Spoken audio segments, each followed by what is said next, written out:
Hello, Harmony from Circuits of the Past. In this video I take you with me on a lap on the original Alton Park circuit as it opened in 1953.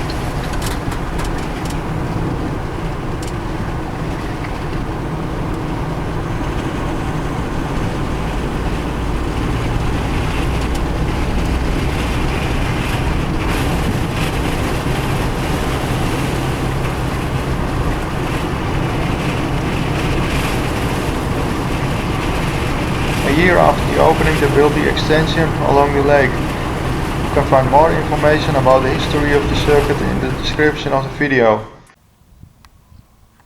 Here was the original Cascades corner, a right kink.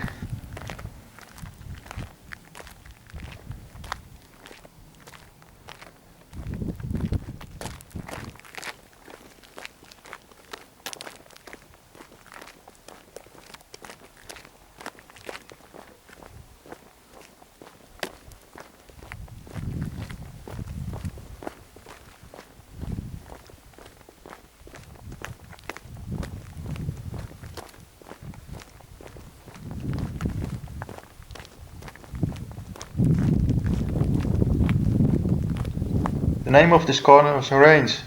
Alton Park was built on a former military base and here was a shooting range.